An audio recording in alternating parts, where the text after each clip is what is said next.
Assalamu alaikum o kunyindo kati akabana meso anku menu go terun kana wakati ke dimanso na utu jamani ke no ne maduna no ko keso o tagare ke wakati qibaro benu go kitungari lenki onaro kun kinyanda kay nange mu lenki alhamsa ke no baba qason tampilendo nagato sino wujunu fili tampile aru filonga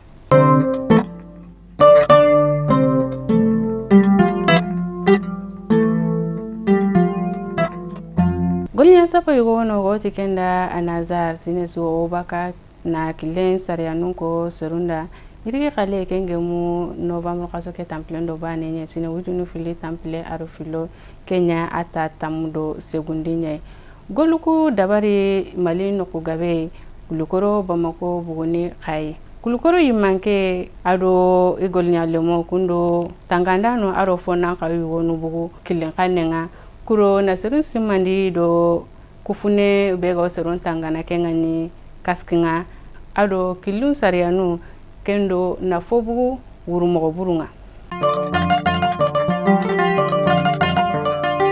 Afrika kana jamanu sapa kengani sedawonga kendo hatambini jamanu sapa kengani inyo africaine nga iwarni sodasunu yugonu kafi mei kudo nambarati kemprandanga nuko kane mogobe kuranu ku benga onuguti asonyana Afrika re munye kenwo tegene wujunu tami haramare me yugondo yagare asobaka oyime nu jamane nyel kengani Afrika jamanunga igawbaka jamanu benuru kunya faike Benin, Togo, Ghana, Burkina Faso, Côte d'Ivoire, Niger, Nigeria, Mali kema kafia fina ke akrila uti akara kengani Ghana tori njamanenga Basi kusila ayoki warara kengani entreponga daru novembre kasoke tamplindo siko sogoba ampagati kengani seterundi manga yimbengiri do ken nokuya nokuke mero malile antalato ana malilen karanye habandano kengani protection civil nga kungara mo kundo ngurunten kinyenonga kudo na yimbeke kari amagari akasara na magakoro kendi mogosu sere honi kenyonki matogare nka anya nabun bonnenga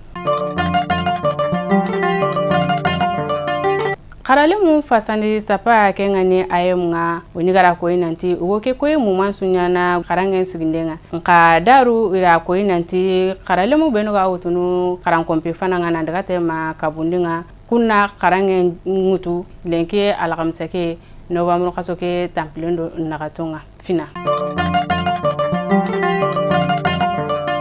Sine wujunu fili tample arobane awotengene kame ado tankarage do lemna bene kubenu ga giri ide bokasunga nandaga debutana nui ikarangula obono nansago sarakati nkibaren kama isugana kafume awujine tanagate ado segu kendo kamo tumi lemne baka kubenu sarakati ganta kubenu maga jamane nogondi iga giri itagura kasunga kati itagura tanana sarakati mbala okera wo lemne kabana fogabe ko na togon safa karangenga kendo imegabe kibare ke bugu tenenge ke kotanye novembre kasoke tampilendo bane sino wujunu fili tampile aro filonga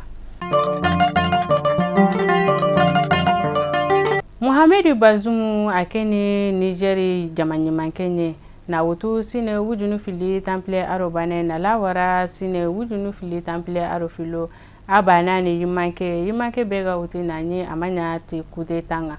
ado faransi kitongo me kitoni nka ara ko inati geli faransi bugu malin jamane no wonde ari tambugu Nigeri finun suri surasunu nkilen nkama ara ko inati jamane ke demandana ni faransi yayi kamperanda nganuko gajange nkilen kama Kwaro wenu yo kitungere lenki marumu kunya faike o tagara no gem do na ko tatane alla gana dungata inshallah